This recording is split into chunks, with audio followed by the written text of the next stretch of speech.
ఓం శ్రీ వెంకటేశ్వరాయ నమః. ఈరోజు నేను ఐదో శనివారం వ్రతం చేసుకుంటున్నాను. 7 శనివారాల వ్రతం పట్టుకున్నాను కదా. ఇప్పుడు దాకా అయితే చాలా విజయవంతంగా దేవుని ఆశీస్సులతో 5 వారాల దాకా వచ్చాను. నేను ఎప్పుడూ ఇంత నిష్టగా ఇంత వ్రతం చేయాలి అని నా లైఫ్లో ఎప్పుడూ చేయలేదు. వెంకటేశ్వర స్వామి దయా కృపతో నేను 5వ వారానికి వచ్చాను. ఈ 5వ వారం పూజ కూడా నాకు విజయవంతంగా అయిపోయింది. ఇప్పుడు ఈ 5వ వారం పూజ చేసుకుంటూ మీకు వెంకటేశ్వర స్వామిలో దగ్గర శ్రీ వేంగమాంబ గారి భోజనశాల ఉంది కదా. ఆ భోజనశాల అనేది ఎలా వచ్చింది, అసలు వెంకటేశ్వర స్వామి దగ్గరికి ఆ వేంగమాంబ గారు ఎలా వచ్చారు అని ఆ కథ మొత్తం వివరించాలి అనుకుంటున్నాను. ఎక్కడ స్కిప్ చేయకుండా చూడండి. మీకు వేంగమాంబ గారి కథ మొత్తం చెప్తాను. పుట్టుక నుంచి వేంగమాంబ గారు తిరుపతికి వచ్చేదాకా అసలు వేంగమాంబ గారి భోజనశాల ఎలా ఏర్పడింది అన్నీ కూడా డీటెయిల్గా చెప్పడానికి ట్రై చేస్తాను. ఎక్కడ స్కిప్ చేయకుండా చూడండి. మన ఛానల్లో ఇలాంటి ఎన్నో వివరాలు దేవుళ్ళ గురించి చెప్పాలి అనుకుంటున్నాను. మీకు కనుక ఇలాంటి వివరాలు కావాలనుకున్నా మన ఛానల్ని సబ్స్క్రైబ్ చేసుకొని కామెంట్ రూపంలో అడగండి. నేను ఎంతో రీసెర్చ్ చేసి మరీ చెప్పడానికి ట్రై చేస్తూ ఉంటాను. ఇంకా ఆలస్యం చేయకుండా మన వెంగమాంబ గారి కథ చెప్పుకుందాము. అసలు తిరుపతికి వెళ్ళగానే ఎవ్వరికి ఏ భక్తుడికి భోజనం ద్వారా ఇబ్బంది లేకుండా వేంగమాంబ గారి భోజనశాల అనేది పెట్టారు. అది అసలు ఎలా వచ్చింది అనేది ఈరోజు వివరిస్తాను. కృష్ణయ్య మంగమ్మ అనే దంపతులకి పుట్టింది ఈ వేంగమాంబ గారు. కృష్ణయ్య మంగమ్మ గారికి ఎన్ని సంవత్సరాలు అయినా కానీ పిల్లలు అందకపోతే తిరుపతికి వెళ్ళి వెంకటేశ్వర స్వామికి మొక్కుకుంటే పుట్టింది ఈ వేంకటమ్మ గారు. ఈ వేంగమాంబ గారు పుట్టి కొంచెం పెరిగి పెద్ద అయినాక, నువ్వు వెంకటేశ్వర స్వామి కృప వల్ల పుట్టావమ్మా, నీకు వెంకటేశ్వర స్వామి దయతో పుట్టావమ్మా అని చెప్పి వాళ్ళ తల్లిదండ్రులు వేంగమాంబ గారికి చెప్పుకుంటూ పెంచడం జరిగింది. అప్పుడు వెంకటేశ్వర స్వామి కృప వల్ల పుట్టావు కాబట్టే వెంకమ్మ అని పేరు పెట్టాము అని చెప్పారంట. అప్పుడు వెంకటేశ్వర స్వామి మీద ఆమెకి అపురూపమైన ప్రేమ భక్తి అన్నీ పెరిగాయి. ఎప్పుడు చూసినా వెంకటేశ్వర స్వామికి పూజ చేయడం, వెంకటేశ్వర స్వామిని తలుచుకుంటూ భజనలు చేయడం, ఎప్పుడు వెంకటేశ్వర స్వామి ధ్యానంలోనే ఉండడం జరిగిందంట. అక్కడ ఉన్న ప్రజలందరూ చూసి ఆమెకి ఏ భక్తుడో పూనాడు, ఏ భక్తో ఇదైంది అంటే పిచ్చిలేసింది, ఎప్పుడు చూసినా పూజలే చేస్తూ ఉంటుంది, ఎప్పుడు చూసినా భజనలు చేస్తూనే ఉంది అని చెప్పేసి పిచ్చిలేసింది అని చెప్పేసి అన్నారంట. అలా ఊరు ప్రజలు అనుకుంటూ ఉండగా వేంగమాంబ గారికి పెళ్లి చేస్తే మంచిగా అవుతుంది అనుకొని వాళ్ళ నాన్నగారు పెళ్లి సంబంధాలు చూస్తున్నారంట. అప్పుడే వేంగమాంబ గారు, నాకు పెళ్లి సంబంధాలు చూడడం ఏంటి నాన్నగారు, నాకు ఆల్రెడీ పెళ్ళి అయిపోయింది, వెంకటేశ్వర స్వామి నా భర్త అని చెప్పేసి చెప్పిందంట.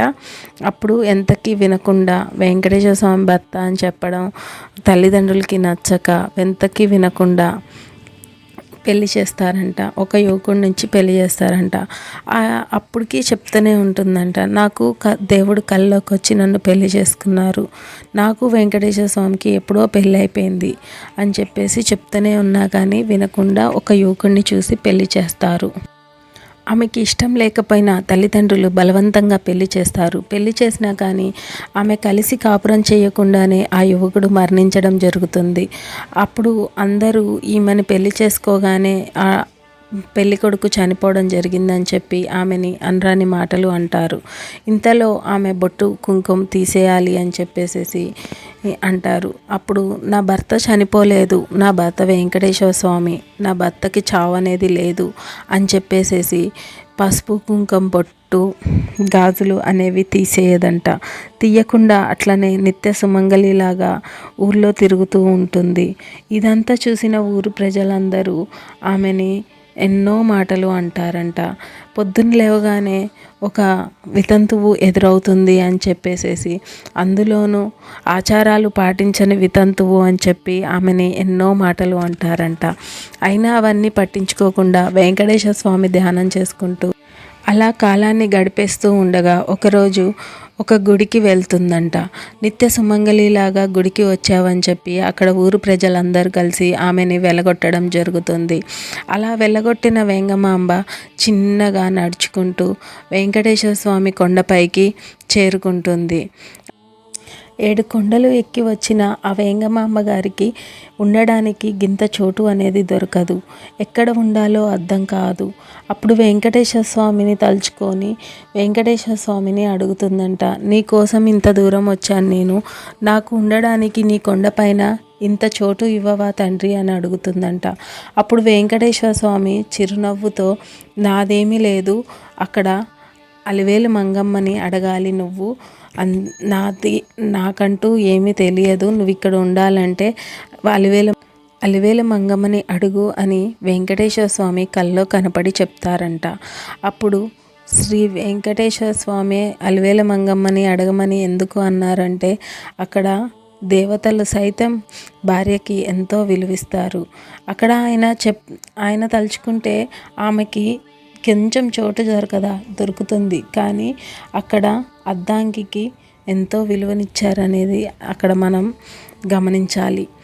అప్పుడు వేంగమాంబ గారు 2 చేతులు జోడించి అలివేలమ్మని లక్ష్మీదేవిని ఇద్దరిని తలుచుకుంటూ, నాకు గింత చోటు ఇవ్వరా, నా స్వామిని నేను ఇక్కడ ఉండి పూజ చేసుకోవాలి, ఆరాధించుకోవాలి, నాకు ఇక్కడ కొంచెం చోటు ఇవ్వు అనేసి అడుగుతారంట.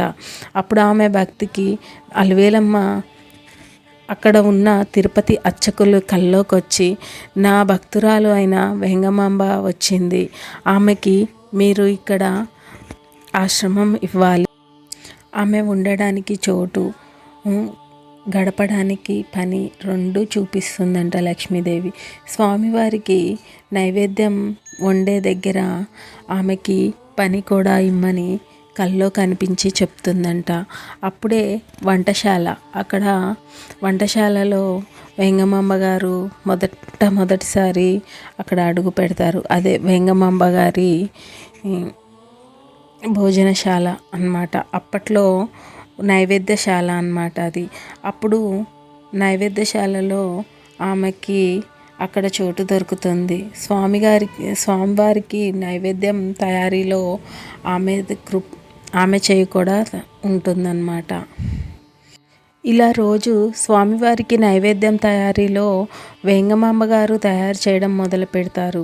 అలా చిన్నగా స్వామివారి గర్భగుడిలోకి వెళ్ళి నైవేద్యం పెట్టి ఆమె మొదటి హారతి ఇవ్వడం మొదలు పెడుతుంది.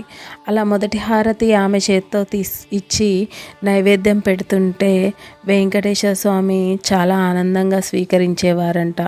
అలా రోజులు గడుస్తుండగా ఒక అర్చకుడికి చాలా కోపం వస్తుందంట. నేను ఈ గుడికి పెద్ద అర్చకుడిని, నాకన్నా ముందే వచ్చి నైవేద్యం పెడుతుంది, స్వామివారికి మొదటి హారతి ఇస్తుంది, నాకన్నా ఎక్కువ పూజలు స్వామివారికి చేస్తుంది అని చెప్పి ఆయనకి ఈర్ష్య కలుగుతుందన్నమాట. అప్పుడు వేంగమాంబ గారిని, నువ్వు ఒక వితంతువి, నువ్వు ఎలా వచ్చి ఇక్కడ స్వామివారికి నైవేద్యం పెడతావు, మొదటి హారతి ఎలా ఇస్తావు అని చెప్పేసి ఆయన ఆమెని ఎలకొడతారంట. వెలకొట్టి సాటి అర్చకులు ఆమె పరమ భక్తురాలు, వద్దు అండి అని చెప్పిన ఆయన అహంతో ఆమెని ఎలగొడతాడంట. ఎలగొట్టాక ఆమె ఒక భోజనశాలలోకి వెళ్ళి అక్కడ ఆమె వెంకటేశ్వర స్వామిని తలుచుకుంటూ కూర్చొని వెంకటేశ్వర స్వామికి తులసి మాల కట్టాలి రోజు అని చెప్పి ఆలోచన తెచ్చి వెంకటేశ్వర స్వామికి తులసి తోట తయారు చేస్తుంది. ఆ తులసి చెట్లు వేశాక ఆ తులసి తోటకి నీళ్లు పోయాలి, అంటే నీళ్లు పోయాలంటే ఒక బావి ఉండాలి అని చెప్పేసి ఒక బావి తవ్వడం మొదలు పెడుతుంది. సాటి ఊరు జనం కూడా వచ్చి వెంకటేశ్వర స్వామికి తులసి మాల కోసమే కదా అని చెప్పి వాళ్ళు కూడా ఒక చెయ్యేసి బావి తవ్వడం మొదలు పెడతారు. అప్పుడు అందులో ఒక పెద్ద బండరాయి వస్తుంది. ఇంకా బండరాయి తగలడంతో ఊరు జనం మొత్తం ఇంకిక్కడ నీళ్లు రావమ్మా, నువ్వెంత తోమినా వ్యర్థమే అని చెప్పేసి చెప్తారు.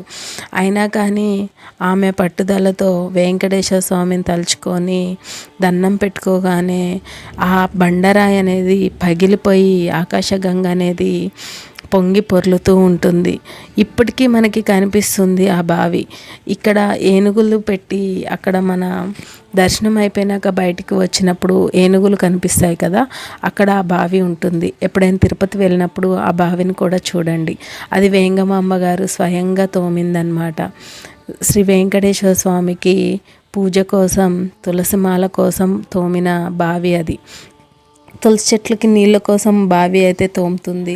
తులసి చెట్లను అయితే తోట వేసి అక్కడ తులసి చెట్లను అయితే పెంచుతుంది.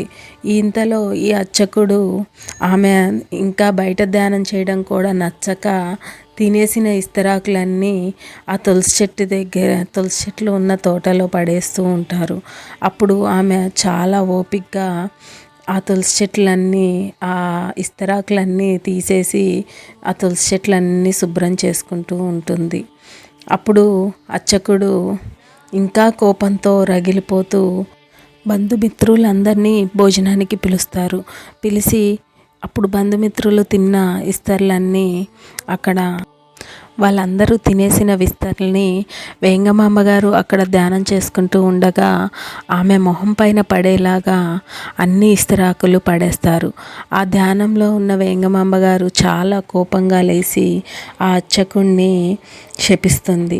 నీవు నీ కుటుంబం మొత్తం నాశనం అయిపోద్ది, ఈ క్షణమే మరణిస్తారు అని చెప్పి శపిస్తుంది. శపించగానే అక్కడ అందరూ చనిపోతుండగా ఆ అర్చకుడు భార్య ఆమె మనవడిని తీసుకొని వచ్చి, ఇది న్యాయం కాదమ్మా, మా కుటుంబంలో అందరూ వెంకటేశ్వర స్వామికి పూజ చేసుకునేటోళ్ళు, మా వంశం మొత్తం ఆ వెంకటేశ్వర స్వామికి పూజలు చేసుకుంటూ ఉంటున్నారు. నా మనవడినైనా బతికించు, ఆ వెంకటేశ్వర స్వామికి మా వంశంలో పూజలు అందాలి అని చెప్పి కోరుకుంటుంది.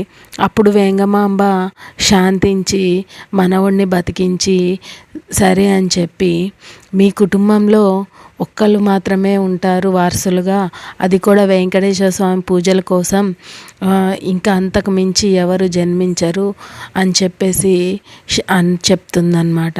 అప్పుడు వేంగమాంబ శాంతించాక వేంగమాంబే తలుచుకొని నేను ఎందుకు ఇలా చేశాను అని బాధపడుతూ ఉంటుంది. అప్పుడు వెంకటేశ్వర స్వామి ప్రత్యక్షించి, నువ్వు కాదు చేసింది, నీలో నేనొచ్చి నేను చేశాను, ఓపిక పట్టాలి కానీ అంతకు మించి కాదు, ఓపిక పట్టినంతసేపు అందరూ అంటూనే ఉన్నారు కదా అని చెప్పి, ఓపిక ఉన్నంత వరకే ఓపిక పట్టాలి అని చెప్పి, నువ్వేం చేయలేదు, నువ్వు బాధపడొద్దు అని చెప్పి వెంకటేశ్వర స్వామి వేంగమాంబ గారికి నచ్చ చెప్తారంట. ఆ రోజు నుంచి వెంకటేశ్వర స్వామి వేంగమాంబ గారి దగ్గరికి వచ్చి పాచికలో ఆడడం, ఆమె కథలు వినడం, ఆమె రచించిన రచనలు వినడం, వెంకటేశ్వర స్వామిపై ఆమె రాసే కథలన్నీ వింటూ చాలా సంతోషంగా ఆమెతో ఆడుకుంటూ ఉండేవారంట. ఇంతలో ఒకరోజు బ్రహ్మోత్సవాలు మొదలవుతాయి. ఆమె హారతి ఇవ్వట్లేదని ఒకవైపు వెంకటేశ్వర స్వామి ఆమె హారతి కోసం ఎదురు చూస్తూ ఉంటారు. బ్రహ్మోత్సవాలకి రథం తీసుకొని ఊరంతా చుట్టుకొని వస్తారు. అలాంటి రోజు ఒకరోజు సాయంత్రం బ్రహ్మోత్సవానికి రథం కదులుతుంది. అది వేంగమాంబ గారి ఇంటి ముందు నుంచి వెళ్తుండగా వేంగమాంబ గారి ఇంటి ముందుకి రాగానే ఆగిపోతుంది. ఎంతమంది లాగినా అది కదలదు. అప్పుడు ఊరు జనం మొత్తం వచ్చి కూడా మళ్ళీ లాగుతారు, అయినా కదలదు. అప్పుడు ఒక అర్చకుడు అంటారు, వేంగమాంబ వచ్చి హారతి ఇస్తే కదులుతుంది, వెంకటేశ్వర స్వామి వేంగమాంబ గారి హారతి కోసం ఆగారు అని చెప్పి గుర్తిస్తారు. అప్పుడు వేంగమాంబ గారి దగ్గరికి వెళ్ళి మీరు వచ్చి హారతి ఇవ్వండి అని చెప్పేసి అర్చకులు వెళ్ళి అడగగా వచ్చి హారతి ఇవ్వగానే రథం దానంతట అది కదులుతాం మొదలవుతుంది. అప్పుడు తెలుస్తుంది తెలుస్తుంది వేంగమాంబ గారి భక్తి ఎంత పవిత్రమైందో, ఆమె ఎంత మంచి భక్తురాలో అనేది ఊరు ప్రజలందరికీ తెలుస్తుంది. అప్పుడు ఊరు ప్రజలందరికీ ఆమె గొప్పతనం తెలుసుకొని వేంగమాంబ గారి మొదటి హారతి ఇవ్వాలి అని చెప్పి కోరుకుంటారు. ఇంకా అప్పటి నుంచి వెంకటేశ్వర స్వామికి వేంగమాంబ గారే మొదటి హారతి ఇవ్వడం మొదలవుతుంది.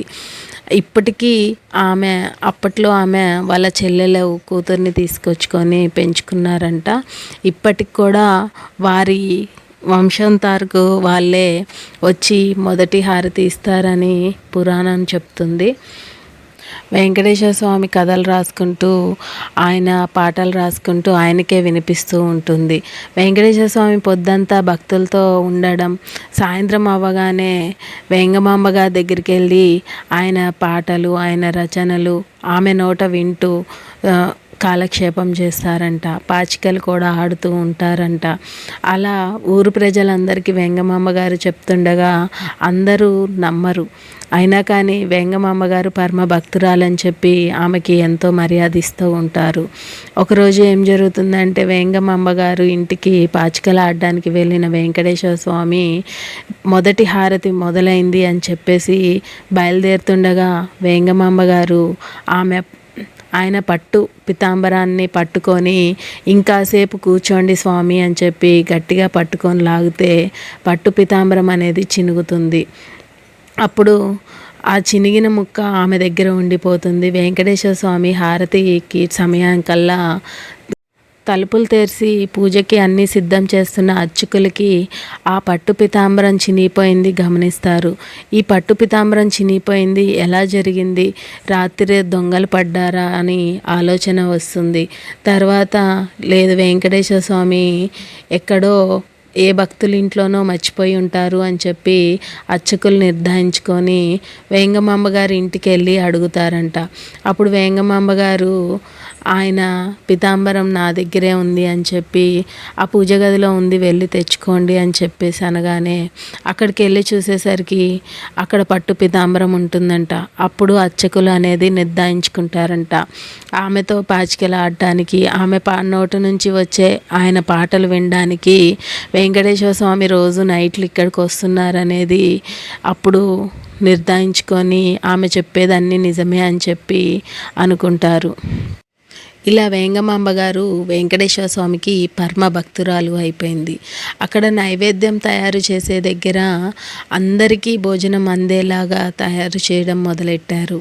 ఇప్పటికీ వెళ్ళిన ప్రతి భక్తులకి, కోట్లాది భక్తులకి ఆకలి తీర్చే ఆ వేంగమాంబ గారి భోజనశాల, వేంగమాంబ గారు చేతులతో నైవేద్యం తయారు చేసిన భోజనశాల అది.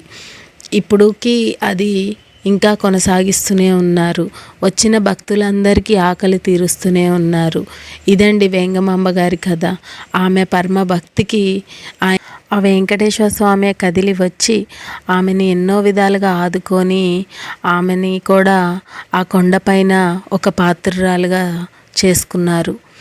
ఇదండి వెంకటేశ్వర స్వామి కథ.